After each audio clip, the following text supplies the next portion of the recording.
Hi, my name is John. My name is Kyle. Hi, I'm Shannon. Hi, I'm Sim, My name is Brandon. and we will be talking about Apple computers today.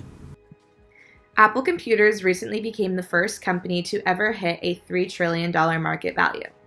College dropouts Steve Jobs and Steve Wozniak founded Apple on April 1st, 1976, with the revolutionary idea to make computers accessible for everyday life.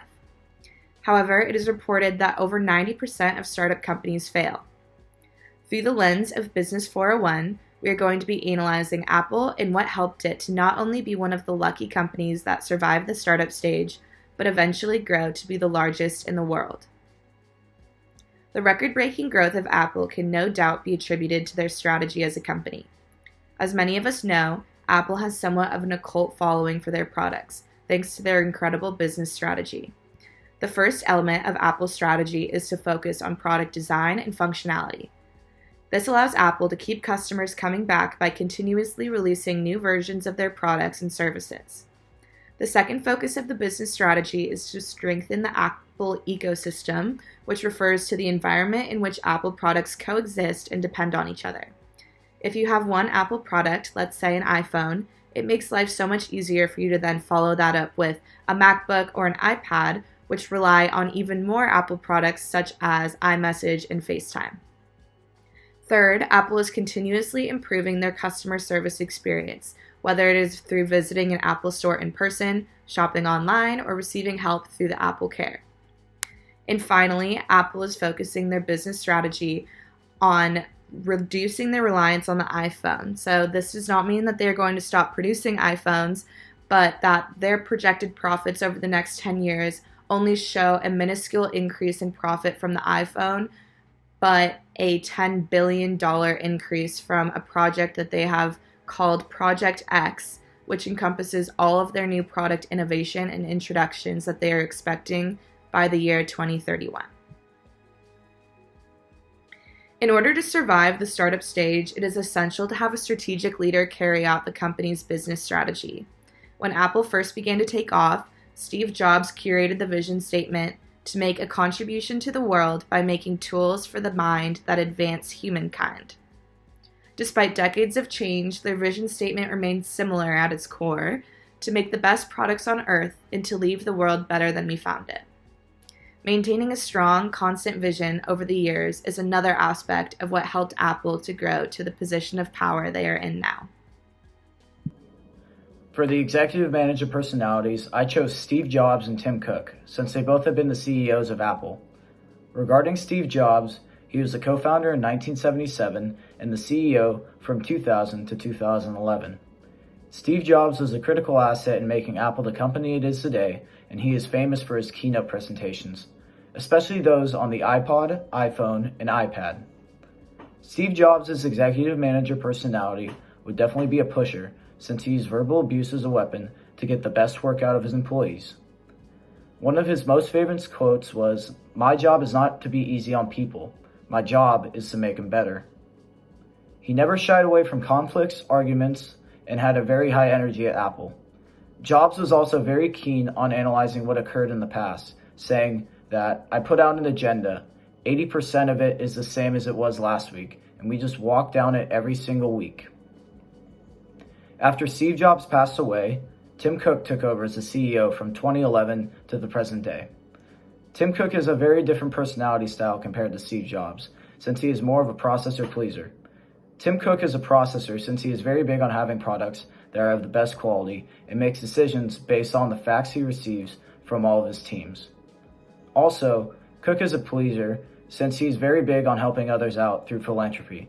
A great example of this is when Apple rolled out the iPhone product Red, where a portion of the phone sales were donated to help give life-saving treatment to HIV/AIDS patients.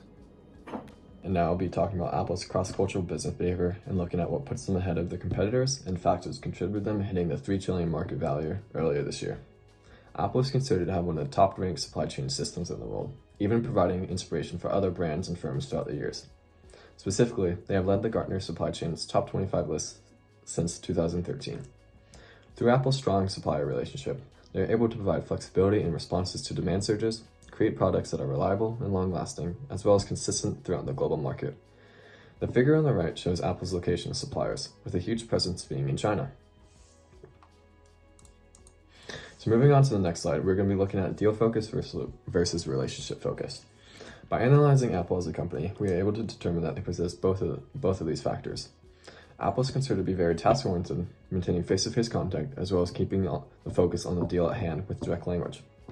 Having majority of the interaction be with China, it is important to recognize that China also has both these qualities of being relationship and moderately deal-focused.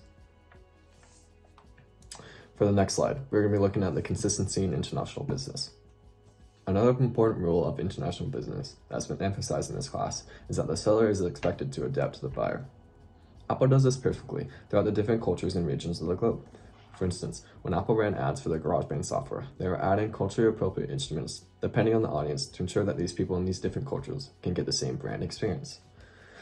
Other firms should look to Apple not only for their strong supply chain relationships, but how they behave across multiple cultural markets to maintain their core identity and product quality. Now I'll be talking about the 4 E's. Apple is known for its one-of-a-kind captivating experience, as its goal is to engage anyone that walks through its doors. Apple defines its experience by outlining its letters. A. Approach customers with a personalized, warm welcome. P. Probe politely to understand the customer's needs. P. Present a solution for the customers to take home today. L. Listen for and resolve issues or concerns. And E. End with a fond farewell and an invitation to return. It's so essential, yet so effective. In this context, now that Apple is ushering in a new generation of stores that are designed to deliver something new and exciting for customers, the Apple Store customer experience is rapidly evolving into something that rival retailers can only dream of replicating. Apple engages its customers through its products and services. In terms of products, Apple has created interactive devices that require input from the user. Although competitors make several of these devices, Apple does it better with its buttery smooth operating system design. When it comes to services, Apple utilizes its storefront to attract customers. They are doing this by creating a store designed to be like a town square. In this town square, the customers feel more comfortable while being offered free classes on how to use Apple's features. With this high-end approach to its business model, Apple does want to protect its position in the tech race. The way they hold the lead is by making their products exclusive. Since they have made their operating system locked in to their own devices, they can suck in the customers to make them feel they need the whole set of accessories to utilize the high-end experience fully. Apple has created an entire ecosystem with its products and services which works hand in hand. For example, their messaging services. They purposefully develop the messaging system optimized for the Apple ecosystem, but do not develop for the crossover to Android. With the ability to custom create any piece of software they would like for their devices, Apple makes sure to do so in a way that boasts evangelism. Any colors in their operating system evoke a specific emotion for the end user. For example, when messaging within the ecosystem, the message bubble is colored blue. But when texting out to an Android, the message color will be an ugly lime green color. The blue brings a sense of security to the mind. Finally, the last way we will look at Apple as a whole is through SWOT analysis, analyzing the strengths, weaknesses, opportunities, and threats. First, the strengths. Apple has very strong brand loyalty due to the high quality of products as well as the high switching costs associated with Apple products since they're all linked together. It also has a large global network, which, as stated earlier, Apple is a very large company, almost nearly $3 trillion in market cap, and has a lot of success there, as well as power of suppliers. And this is due to the vertical integration Apple has, since all parts of Apple products are made within the company versus outsourcing them.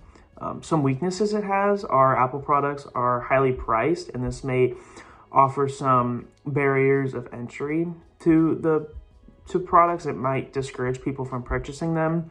Another weakness is limited advertisements compared to their competitors. Apple focuses mainly on their retail space as opposed to putting out advertisements, because I feel that most people know what Apple is, and so they decided to go that avenue. Another weakness is incompatibility with other softwares, which might deter someone from purchasing an Apple product.